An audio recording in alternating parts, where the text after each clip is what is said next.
Hey, I got anxiety. Fuck society. I've been dealing with sobriety.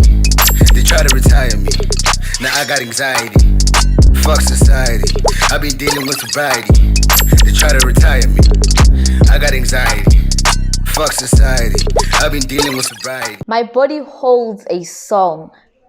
Stand still while the waves rise and fall in places locked away. Hey, what's up? It's your boy Kwane, aka Dali, back with season 2 of the Kwane's Poetic license. Yo guys, I've missed you. It's been a year and some and some months. So we're back with the second season, and you know how we do. Last year we did 12 episodes, so this year I thought, hey, let's start off with a bang. Let's start off with someone. If you don't know her, guys, I angazi witness fihla kuphi nina, but she's an exceptional poet. She's a talented poet. Busisiwe Mahlangu, ladies and gents. Hi, Busisiwe. Hi. How are you? I'm good, man. How are you? I'm good. For my viewers who might not know you, who might not be familiar with your work, can you do a young intro, and just to introduce yourself? Okay, yeah. We've been in the house for so long. My name is Busisiwe Mahlangu. I am a poet. I am a performer.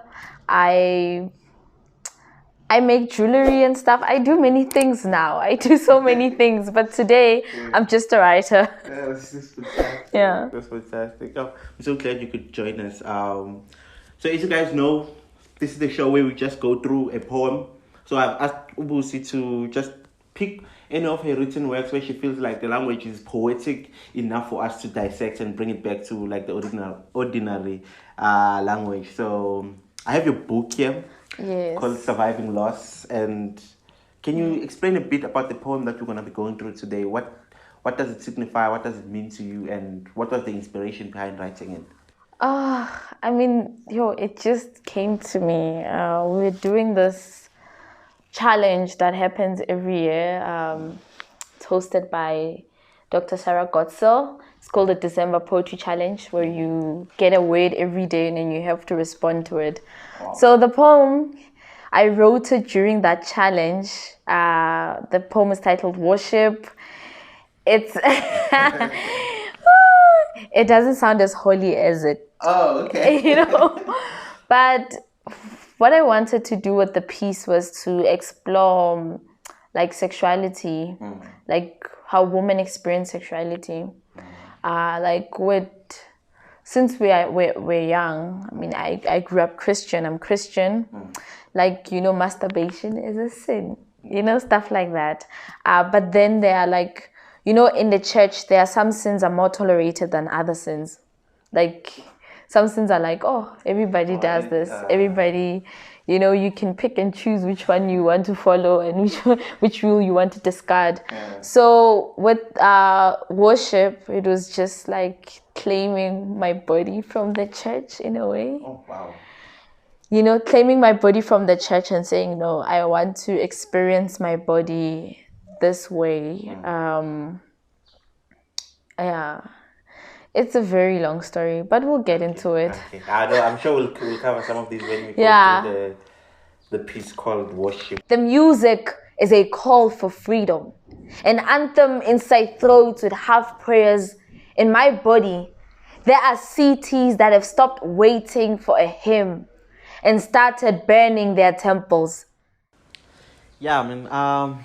So let's just get into it then. The piece is called Worship. So, like I said, I'm just gonna go through, pick some lines, and then you're gonna, further explain them and get in depth as to what the inspiration was behind them. Okay. The first line is, "My body holds a song. Stand still while the waves rise and fall in places locked away." I need to know what this song is. Because that's the first thing. I'm like, what song? I guess it's not a specific song. I can say, oh, it's this song by Uban Van, but it's just music, sounds, music. What is the line? The thing with songs, you can play music in one room, but another person in the next room will hear it. So then it's like saying my body holds a song, like my body has this music that keeps on like reaching into the locked spaces in me, like into this, like it's a way of knowing myself, of getting to know myself, of unlocking parts of me I didn't know exist in a way, because of like that's what music does, like it just travels all around, like everywhere it can reach. It's not like very limited where you can be like, oh, I'm just here listening to music and this is the only part. You can't contain music, you can't contain a song and say, I'm gonna play a song and I want to make sure that nobody else hears it but me. Well, I mean, like with technology now you can contain yeah, but like basically, like imagine a song that's playing that you cannot restrict it, you cannot say to it, you can only play, because in this context the song is playing in my body, it's in my body, it's part of my body, so you cannot say you're only playing for my heart, or you're only playing just for my legs. Like when you dance you don't just move one part, it's like, yeah, that's that, like I feel like there's a certain way that the body reacts to music in such a way that it's not like one part of the body only reacting to music, but everything else sort of gets into it and moves with the music. Yeah. Wow, that's just beautiful. I hope it, because you said we're breaking away from poetic to No, he's still explaining it in terms of what this song does to you. So yeah. maybe this song has another name, or okay, but we'll get to it, because I see the next line is the music is a call for freedom, an anthem inside throats with half prayers. Yeah. What throats with half prayers? What?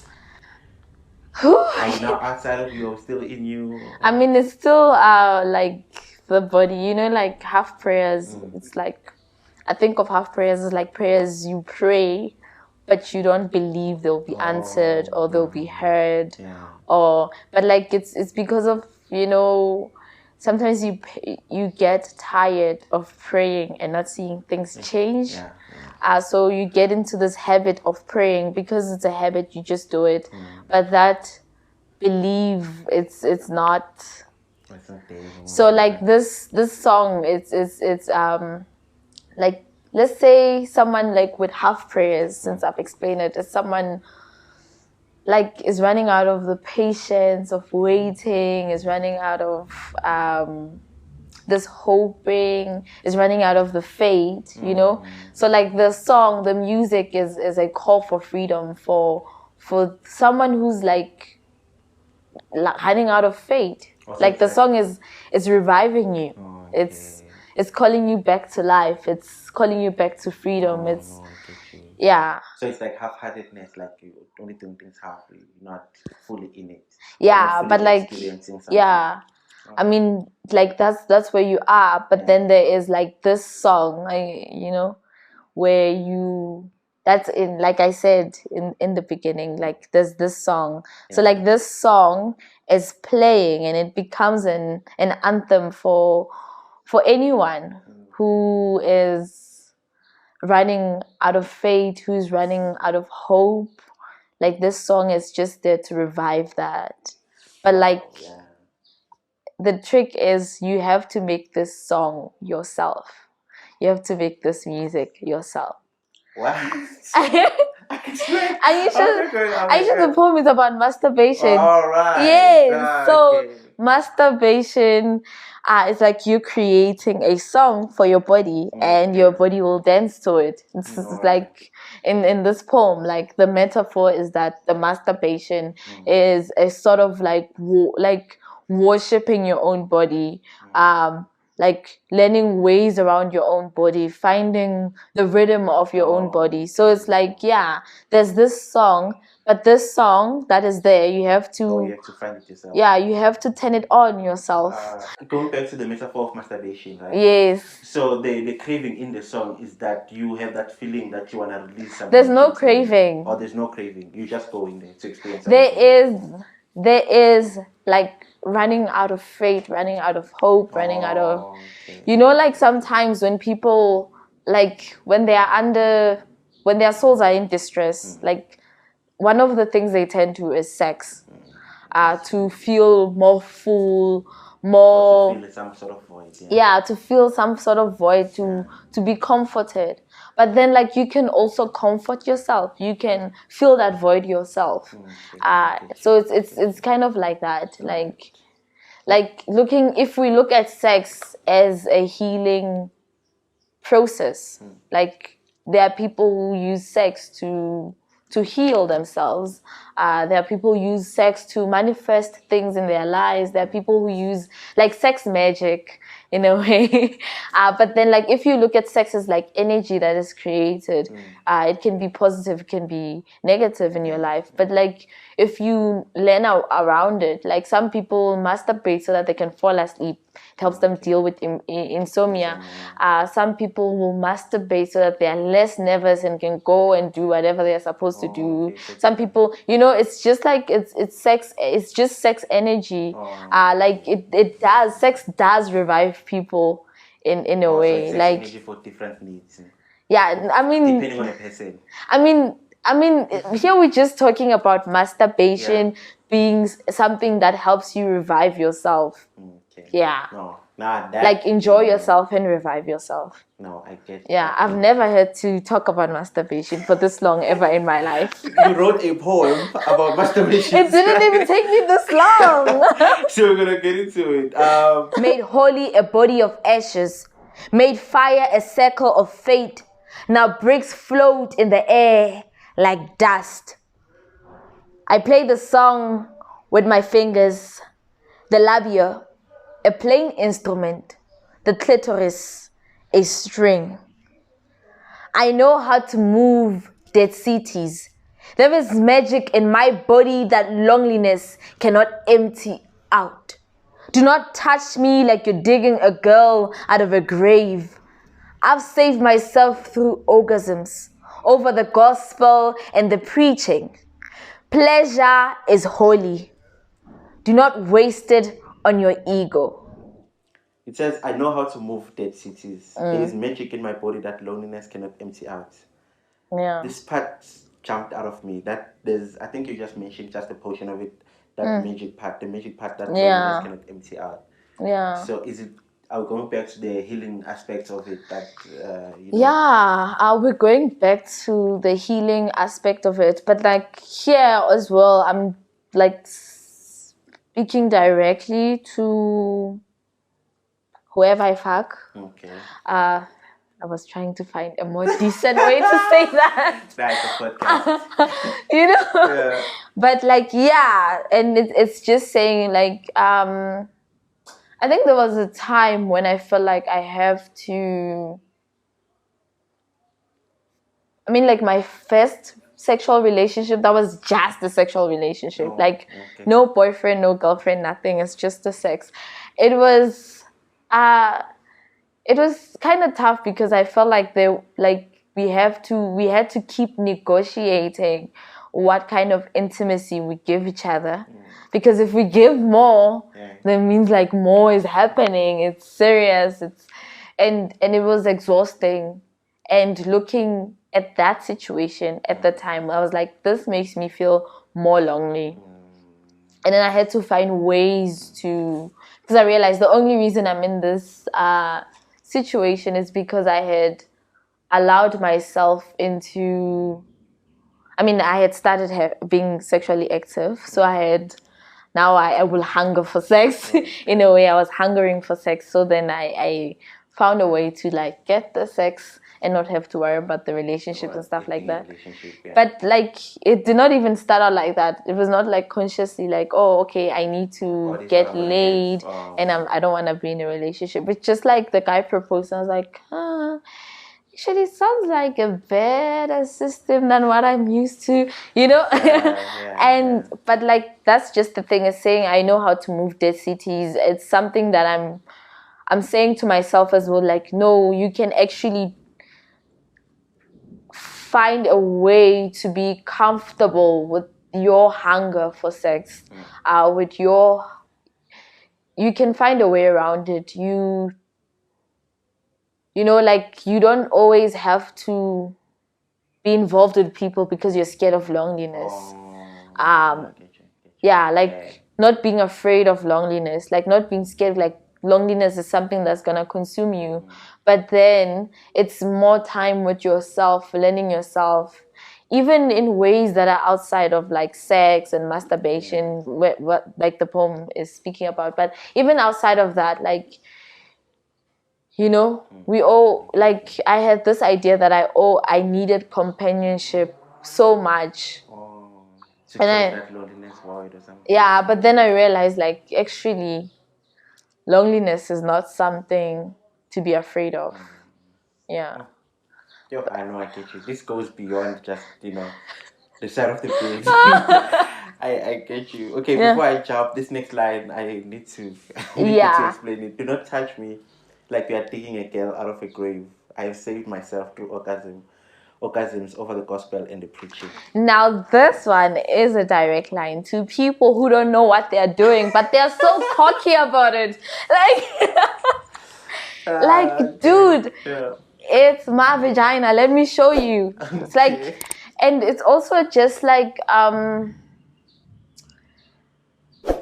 I know how my body operates. I know what brings me pleasure. I know what doesn't. I know if I'm saying no, you're going to first. You must listen. You know. Yeah. And this thing of like, do not touch me like you're digging a girl out of a grave.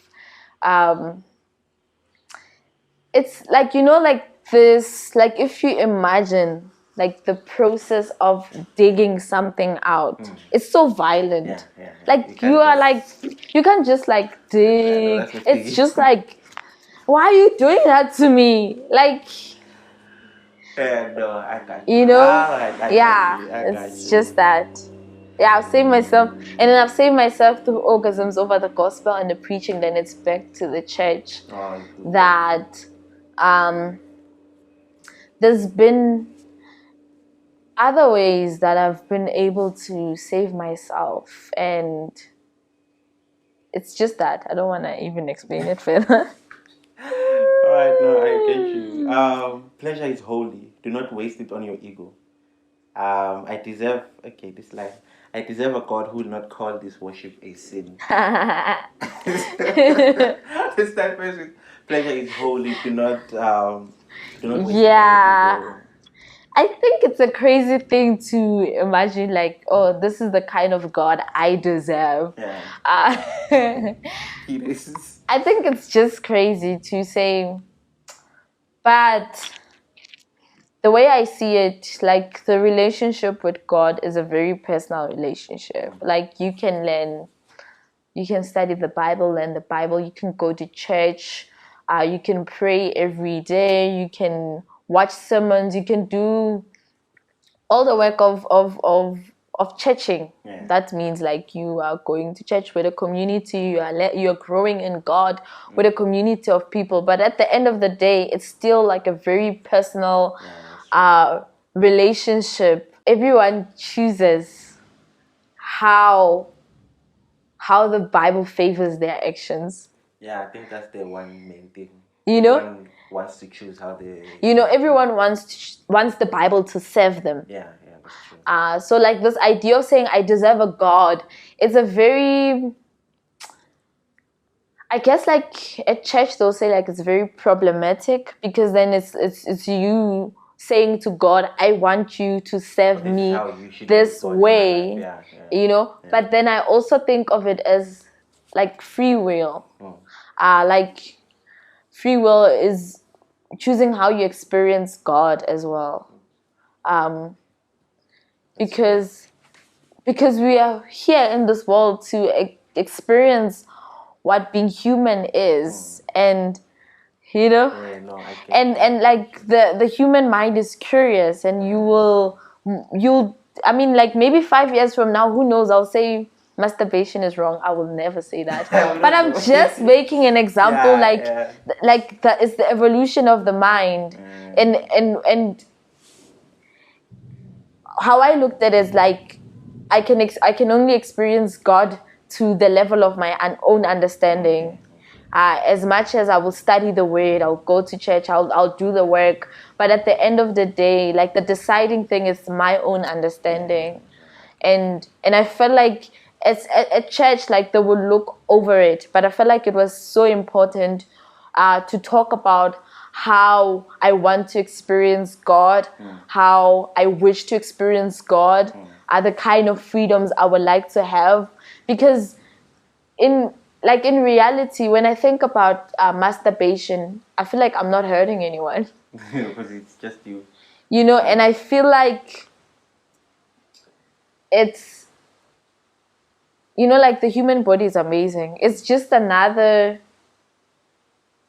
way to unlock the gift of doing life in a human body, finding out about its capabilities, its pleasures, Yeah, and that's how you relate to it. Yeah. That's like the way you put it, that's how you relate to your own God. That's beautiful, man. Yeah, Oh, okay. So I'm guessing this next line, you will not call my hands inside my jar stealing. So it's also an fair explanation of that. So it's like one line. Yeah. I deserve a God who will not call this worship a sin, who will not call my hands inside my jar stealing. Yeah, it's like, I'm masturbating. Am I stealing? Like another conversation, like I'm gonna move to like this poem. It's very short. Like another conversation with the church is that like they can hide a rape that happened in church by a senior member of the church, but then they will be there crucifying girls for masturbating. Like, okay, this poem is, what is a sin? I want to tell mama what they've done to me at church, but I fear hell, so I do not speak. So I feel like the like, as much as we would like to romanticize it and say it's about God, it's all about God, at the end of the day, we're human, having human leaders who will protect each other's bullshit, but then turn around and preach the word and say, no, masturbation is a sin. While that same man has raped or slept, whatever he's convinced himself he's done, with a very huge number of young girls in the church at the same time.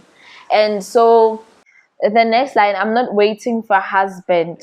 It's just like in church as young girls, like I grew up having been sold the idea of having a husband, like so many times, in such a way that I would like sit on my own and daydream and think like, what kind of man will I marry? And like when boys promise me marriage, then it doesn't matter how bullshit the boys are to me, but this man said he wants to marry me. He wants me to have his children. You see, like that kind of romanticized idea of marriage that's sold to girls from a very young age is saying that your body must be kept for your husband. A husband you haven't even met, a husband you don't even know, a husband who probably won't even know how to please your body, because you, as a young woman, you don't know how to please your own body. So you can't say, this is what makes me happy, and I don't like this. You see, like it's just that. So it's layered, like it's a lot of. Yeah, I never had to dissect it before. Yeah, that's what we hear. Okay, the next one says, I'm naked when I read the Bible. This is how I pray and sing worship. This is how I return to my body. So now we go back to you now. See the worship of your own body. There are abandoned places in me that only I can rescue. So do you feel like you found these abandoned places? Do you feel like you found keys to these locked? I feel like some of them I have, some of them I haven't, because like as someone who's been sexually harassed, it's that thing of like wanting your body to belong to you again, and then finding ways to live in your body again after someone has broke in and took whatever they want from your body. And so it's saying like because like we don't have conversations about sex, about masturbation in the church. We also don't have conversation about rape. We don't have conversation about abuse. We don't have conversation about sexual harassment. So then there aren't tools to say, okay, this is how you can deal with being harassed. And for like this last stanza, I guess it was me saying, this is my own tool. This is something that I've found that has helped me belong to myself again. And there are still the locked, abandoned places that I haven't reached, but I am more comfortable in my body. I am more comfortable to even explore those abandoned places. The thing with trauma, like it stays in the body, like it stays in your blood. You can pass it to, your kids can inherit your trauma. Even if like you abandon your kids and you don't raise them, they can still inherit your trauma, like through your blood, through your genes. So it's like knowing that the trauma also lives in the mind, the trauma also lives in the body. Even if you don't have access to, you don't feel it, you don't experience it, you've forgotten that you have trauma. Someday you'll find this abandoned place that is a room full of some of your trauma, and you'll have to explore it again and heal through it. So healing is a constant process. It is. It's not linear. Ish. Yeah. Yeah. And then you close the poem by saying, God. Okay, I don't want to exclaim, but I'm guessing you exclaim here. Yes, God. I will call your name when I come. Is that as literal as it sounds? I mean, I deserve a God who will not call this worship a sin, who will not call my hands inside my jar stealing. I am not waiting for a husband. I am waiting for a chord that will strike my spine to dance. This is how I pray and sing or worship. This is how I return to my body. I am naked when I read the Bible. There are abundant places in me that only I can rescue. God, I will call your name when I come. All right. You wrote worship, and from what I pick up, there's a lot of small. It was more a letter to you, but also it looks like a letter to discuss church heads. So Yeah. is it church head from your own perspective, or church head from things you've heard? Because you say you did grow up in church. You did have they never had these conversations, like they never discussed this thing. So is it? In my church, we never had this conversation. So, I mean, the poem, our worship, it's mostly a letter to myself, because, I mean, at the time I wrote it, I still felt guilty. As bold as the poem sound, I still felt guilty about masturbating. I even felt guilty about the fact that I had a sexual life, the fact that I was a sexual being. Like, I felt guilty about so many of those things. But then it's that thing, you're like, if someone can easily just break into your body and do whatever they want with your body and hurt you, it's like, you know what, I want to heal. I want to claim my body back. And you cannot, I don't know, man. I don't know how to like put this out. Like, I feel like there's a certain way, like if you're hurt a certain way, there's sometimes you think you can heal yourself differently from how you're hurt. I don't know if that makes sense. No, that makes sense, yeah. I don't know how to lay it out. You want to run away from what hurt you, but you still want to find healing. Yeah. And like, if I don't accept the fact that I'm a sexual being, I will never know if I've healed from my own trauma around sex. And I felt like it could have, like, it was actually affecting how I saw sex. I was starting to think it should be violent, it should be, you know. And then, like, I felt like the only way I can explore it was to just give myself space to explore my body. And as time, and I felt guilty about it, because, like, sometimes when you sin, you'll think you're being punished. But it doesn't make any sense, like having sex and being punished by being harassed. That's cruel and unusual punishment. You know? If that's the case, yeah. So then it was like, I need to explore my own language. I need to build my own language around sex. Yeah, I need to have my own conversations about sex. I need to understand my own body. Yeah. Wow. I'm so glad we did this. This poem is so layered. I mean, you wouldn't tell from first glance that you so much went through, you know, when you're writing it so much. Yeah. That's why I like poems. Like, because you can hide, you can choose what you want to show, you can... Yeah. That's true. So but I'm so yeah. glad that you went into it. So do you feel like the poem did what you wanted to do for you?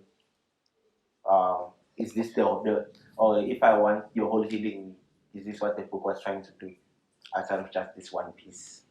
I mean, like the book Surviving Loss, most of the poems when I wrote them, they were individual poems. Yeah. They were not part of Surviving Loss. So the books, the poems, they were not meant to heal specifically. They were like a beginning of my healing journey. Like there was like so much I had, like, okay, I wrote the poems and I saw the pain on paper and I was like, something is wrong. And then some poems I wrote and I saw the joy on paper and I was like, wow, I need to feed myself more of that. So I feel like the poems were sort of me holding a mirror to myself and then seeing what's happening. So they definitely did start my healing journey. Like some poems do open you up and make you feel more relieved, but you still have to do the work of healing.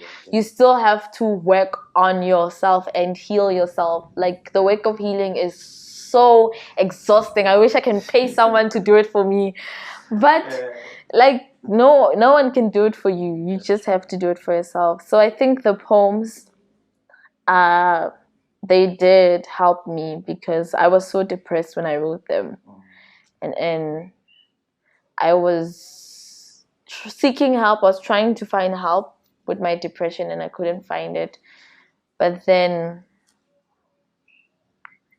I reflected and I realized I was actually a very good therapist because I was in a very clouded space.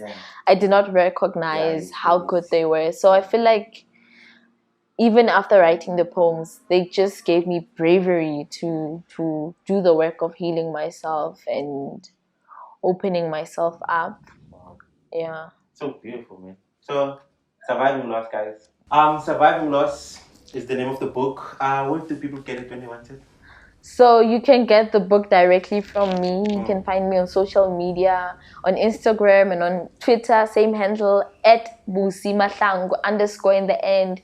You can get the book from exclusive books. You can get the book from independent bookstores like Bridge Books in Commissioner Street in Joburg and on Mabonengi.